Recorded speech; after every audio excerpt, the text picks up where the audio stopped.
Perrette left the show back in 2018, she had initially said on Twitter that she'd been the victim of multiple physical assaults, and now she is raising the stakes. For years, their exits looked like puzzles with missing pieces, sudden departures, quiet disappearances, shocking deaths written into scripts without warning. But behind the polished cases and Washington, D.C. crime scenes, there were real decisions being made, contracts ending, schedules collapsing, and careers shifting in ways the audience never fully saw. Now, piece by piece, the pattern is clearer. From creative clashes and contract expirations to burnout, personal priorities, and behind-the-scenes production shifts, the reasons these NCIS stars left the franchise form a story just as layered as the investigations they once filmed. We finally know why these stars left NCIS.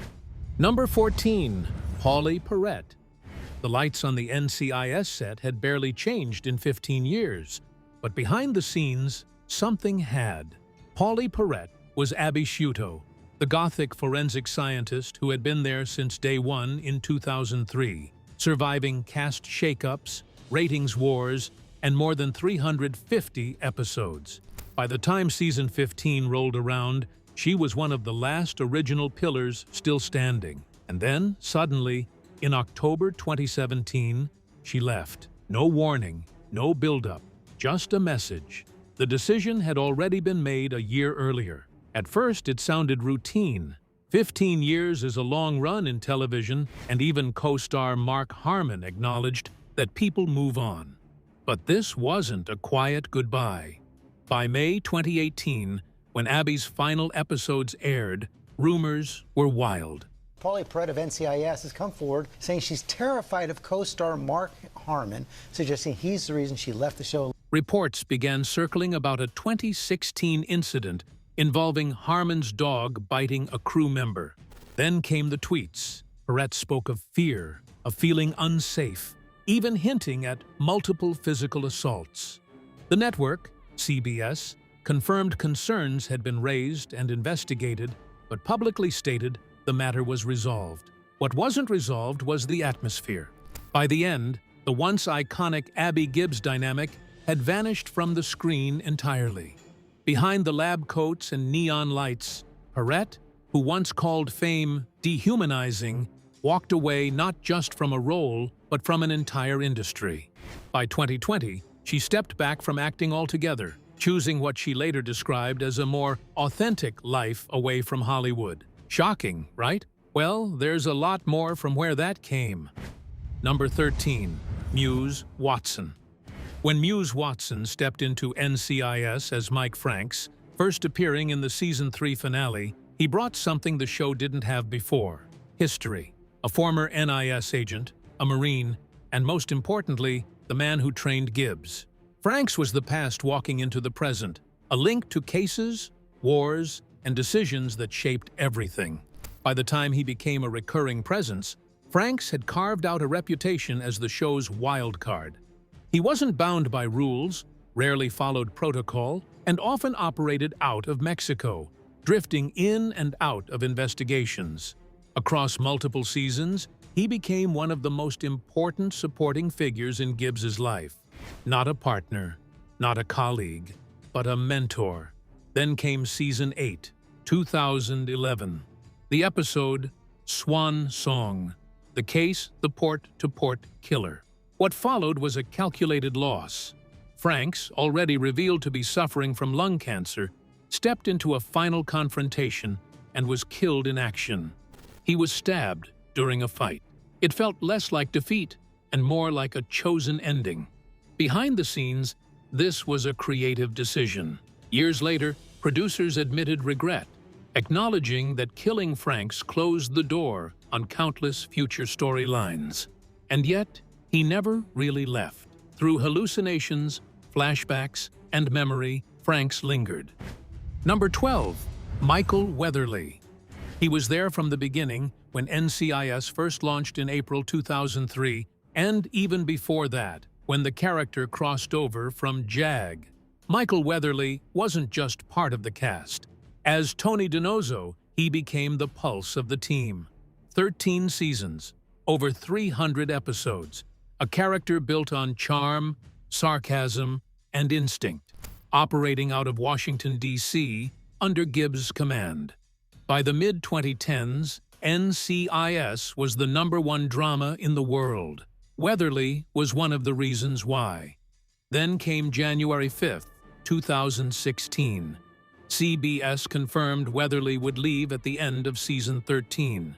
In his own words, the journey felt complete, a fantastic ride. But underneath that calm exit was something sharper: exhaustion. After more than a decade in the same role, Weatherly admitted he was burnt out and ready for something new. The timing was precise. Within months of announcing his departure, he stepped into a new lead role on CBS Bull. But it is important to note, I wanted to talk to you about getting access to some of those files. Your assistant already asked. that Tony Donoso's story had shifted long before Weatherly left. The departure of Ziva David in 2013 fractured one of the show's most powerful dynamics. The chemistry changed, the energy shifted, and Weatherly felt that too. His final episode aired in May 2016, closing a 13-year chapter with Donoso walking away to a new life. Yet, like many before him, he didn't disappear completely. Years later, he returned briefly. Number 11. Mark Harmon. For nearly 2 decades, one man stood at the center of NCIS. Mark Harmon stepped into the role of Leroy Jethro Gibbs in 2003, first through JAG, then as the backbone of a show that would grow into a global phenomenon. Across 18 seasons and well over 400 episodes, Gibbs was the system itself, the rules, the instincts, the silence before the storm. But by season 19, something had shifted. The pace, the years, the weight of the role, it had all accumulated. Harmon had already reduced his on-screen presence, appearing in only a handful of episodes at the start of the 2021 to 2022 season. Then came October 11th, 2021, the episode titled Great Wide Open. The case wrapped, the tension dropped. Instead of returning to Washington, Gibbs stayed behind in Alaska. No badge, no team. Harmon later admitted he was simply tired after nearly 20 years of leading one of television's most demanding productions. The schedule, the consistency, the responsibility of carrying a #1 show, it had reached its limit. Yet even in departure, he didn't fully disappear. Harmon remained an executive producer, still shaping the direction of the series from behind the scenes. And he resurfaced within the expanding NCIS universe. Moving on. Number 10. David McCallum. He was there before the lights, before the legacy, before NCIS became a global machine. David McCallum stepped into the role of Dr. Donald Ducky Mallard in 2003, and from the very first episode, he did something unusual. He spoke to the dead. Over the next 20 seasons, Ducky became the team's quiet constant in Washington, D.C., performing autopsies, recalling history, and often solving cases before anyone else realized there was a pattern. Traces of bleeding on the CAT scan. Now, these fractures occurred before or immediately after he expired. But behind that calm presence, time was catching up. By season 16, the shift became official. Ducky stepped down as chief medical examiner after decades of service, both in-story and on-screen, and passed the role to Jimmy Palmer. It wasn't forced. It wasn't abrupt. McCallum himself admitted the character risked becoming redundant, and instead of disappearing, the show rewrote his role into something quieter but more symbolic. NCIS historian. While others left suddenly, McCallum slowed down deliberately. For years, he commuted between New York and Los Angeles. Gradually, he reduced his appearances without ever fully stepping away. Then came September 25th, 2023. At 90 years old, McCallum died of natural causes. David McCallum playing quirky Dr. Ducky Mallard on NCIS. The Scottish actor died today in New York. In a 2024 tribute episode, the team discovers Ducky at home, gone quietly, mirroring the man who had spent 2 decades giving a voice to the voiceless. Number 9. Emily Wickersham. When Emily Wickersham joined NCIS in Season 11, she was the replacement for Ziva David, one of the show's most iconic figures. Her character, Ellie Bishop, came from the NSA, analytical, unconventional, and quickly embedded into Gibbs's team in Washington, D.C. Over the next 8 seasons, she appeared in roughly 170 episodes. But Bishop's story was always layered with secrecy, and that's exactly how it ended. By Season 18, the narrative tightened around her past. A classified leak, a hidden file. Then the reveal. Bishop had intentionally exposed herself as the source of a 10-year-old NSA intelligence breach. The goal was disappearance. Her final move was infiltration, setting her up for a covert mission beyond NCIS. Off-screen, the decision mirrored the character's exit. Wickersham confirmed her departure in May 2021, just after the Season 18 finale aired. No controversy, no forced exit, just timing. After nearly a decade in one role, she chose to walk away, later explaining that she was ready to move on. Within months, she stepped away from acting, relocated to New York, and soon became a mother. And yet, like many in NCIS, she didn't vanish entirely. Years later, Bishop resurfaced, alive, active, and still operating in the shadows. Number 8. Maria Bello. She arrived in 2017, deep into NCIS's long run, when the show was already a global heavyweight. Maria Bello stepped into the role of Jacqueline "Jack" Sloan during Season 15, not as a typical agent, but as a forensic psychologist, a former Army lieutenant. Set in Washington, D.C., her presence shifted the tone of the team. She didn't just solve cases, she understood the people behind them. Over roughly 70 episodes, she became one of the few characters who could challenge Gibbs emotionally. But from the beginning, there was a clock ticking. Bello had signed a 3-year contract. By the time NCIS reached Season 18 in 2021, that contract was nearing its end, and unlike many exits on the show, this one wasn't sudden or forced. It was planned, deliberate, and, importantly, her choice. Her final storyline didn't end in Washington. In Season 18, Episode 8, Sloan travels to Afghanistan, chasing a case tied to her past. The mission escalates: kidnapped schoolgirls, Taliban involvement, unfinished emotional scars. When the dust settles, she decides to stay. Security. What do you got? Few men patrol with rifles. We have some old landmines from an abandoned military post. Not for NCIS, not for Gibbs, but to continue humanitarian work on the ground.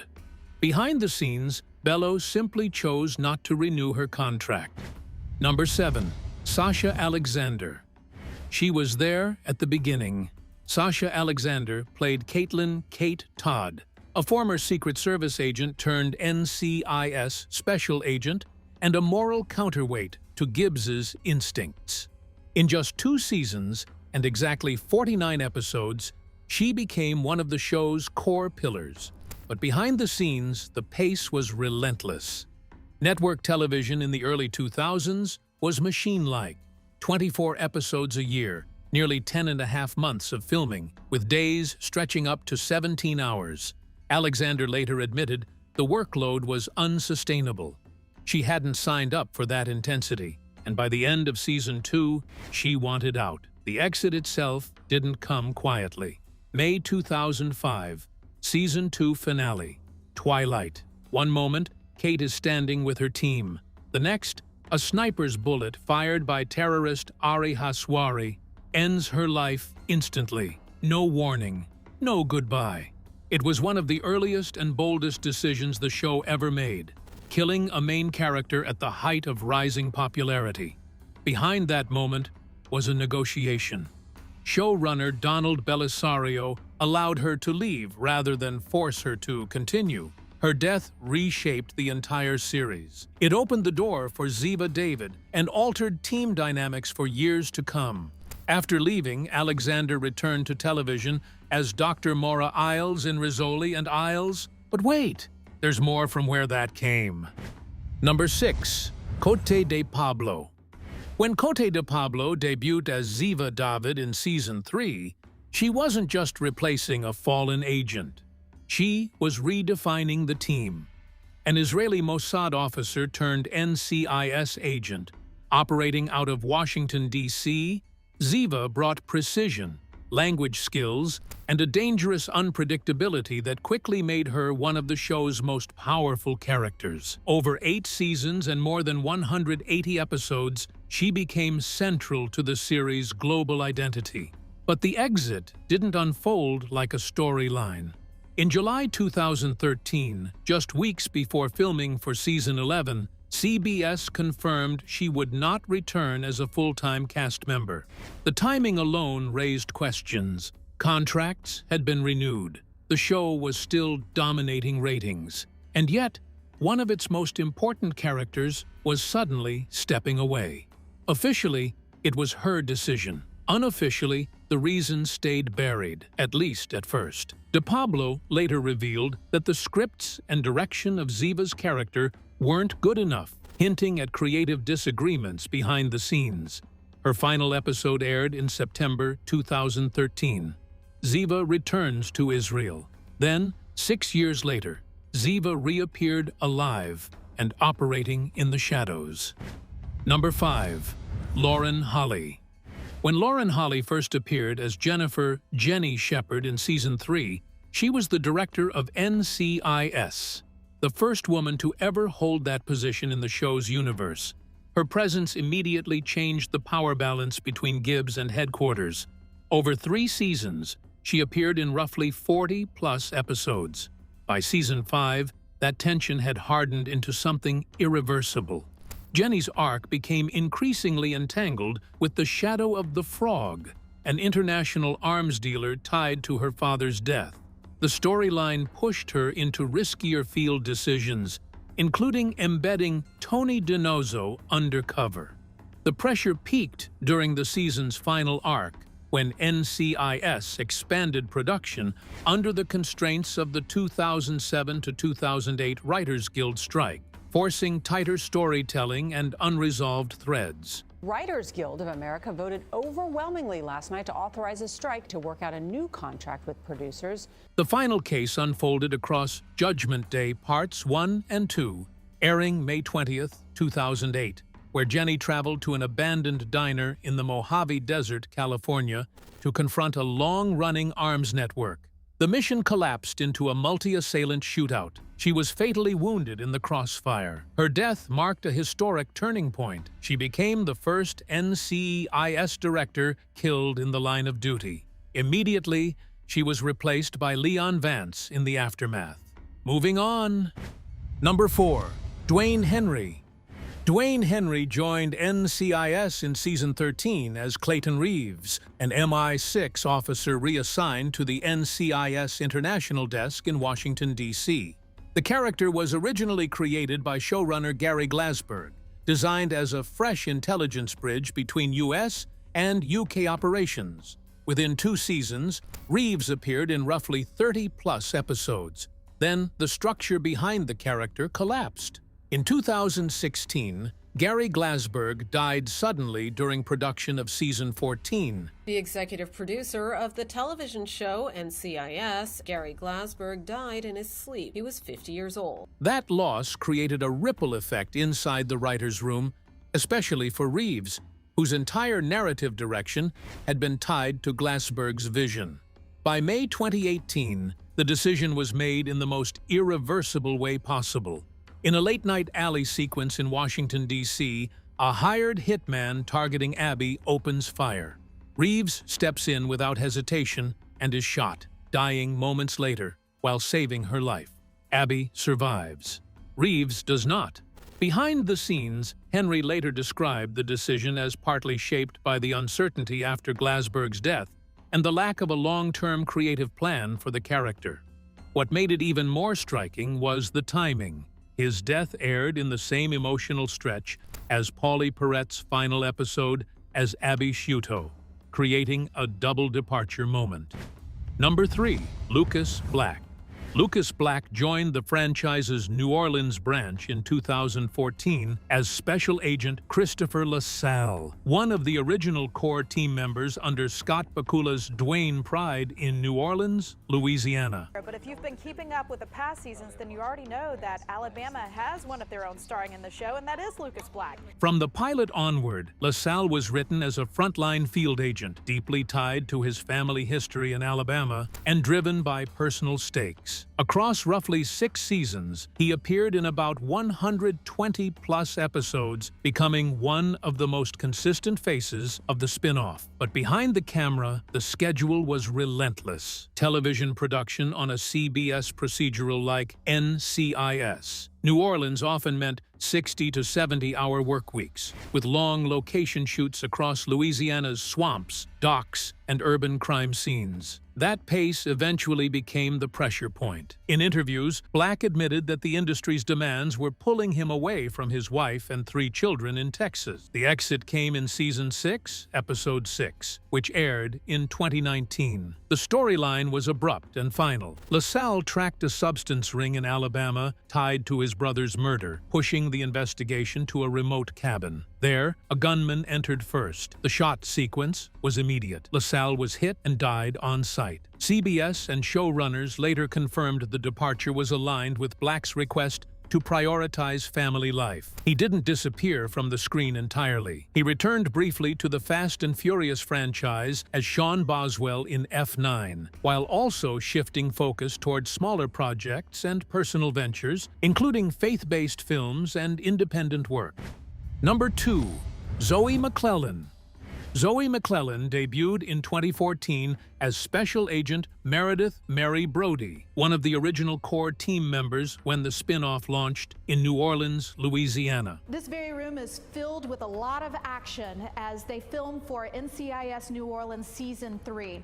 Alongside Scott Bakula's Duane Pride, she helped establish the early identity of the FBI NCIS crossover world, appearing in Season 1 and Season 2 across 31 episodes as a field agent. The shift came suddenly in 2016, right after Season 2 ended. Brody's final arc centered on a compromised operation involving Homeland Security agent John Russo, who was later revealed as a traitor. That connection effectively ended her career at NCIS. In-universe, her reputation was damaged, and she quietly stepped away from the New Orleans team as the organization restructured its internal trust network. Off-screen, the departure was framed as a creative decision by the producers. Writers chose to write Brody out as part of a narrative reset heading into Season 3, introducing Vanessa Ferlito's agent Gregorio to fill the operational gap left behind. This next one is just as shocking. Number 1. Poncho Demings. Poncho Demings first appeared in 2003's Yankee White, when NCIS was still defining itself as a spin-off of JAG. Jackson wasn't a field agent or investigator. He was Dr. Donald Ducky Mallard's assistant in the autopsy room in Washington, D.C., working side by side during the team's first major cases. Then, the tone of the show shifted violently early on. In Season 1, Episode 16, Gerald is taken hostage alongside Ducky by Mossad rogue Ari Hazwari inside the autopsy suite. During the confrontation, Gerald is shot in the shoulder, an injury that sidelines him and introduces the future replacement who would define the lab for decades, Jimmy Palmer. That single moment quietly changed the show's medical examiner lineage forever. A year later, the story came back like unfinished business. In Season 3's Kill Ari two-parter, Jackson is abducted again by Ari, used as leverage against Ducky and Gibbs, then released after the resolution of the case. After Kill Ari, Gerald simply stops appearing, replaced full-time by Jimmy Palmer, who becomes one of NCIS's longest-running characters. Off-screen, Demings later confirmed that the storyline was never formally concluded, and the writers simply chose not to continue developing the character. That absence created one of the franchise's earliest unresolved threads. Well, that's it for now. Thanks for watching. Did you like this video? If you did, please consider liking, dropping a comment, and hitting the subscribe button so that, you don't miss out on our new uploads. Also, don't miss this video you see on your screen right now. It's truly unbelievable.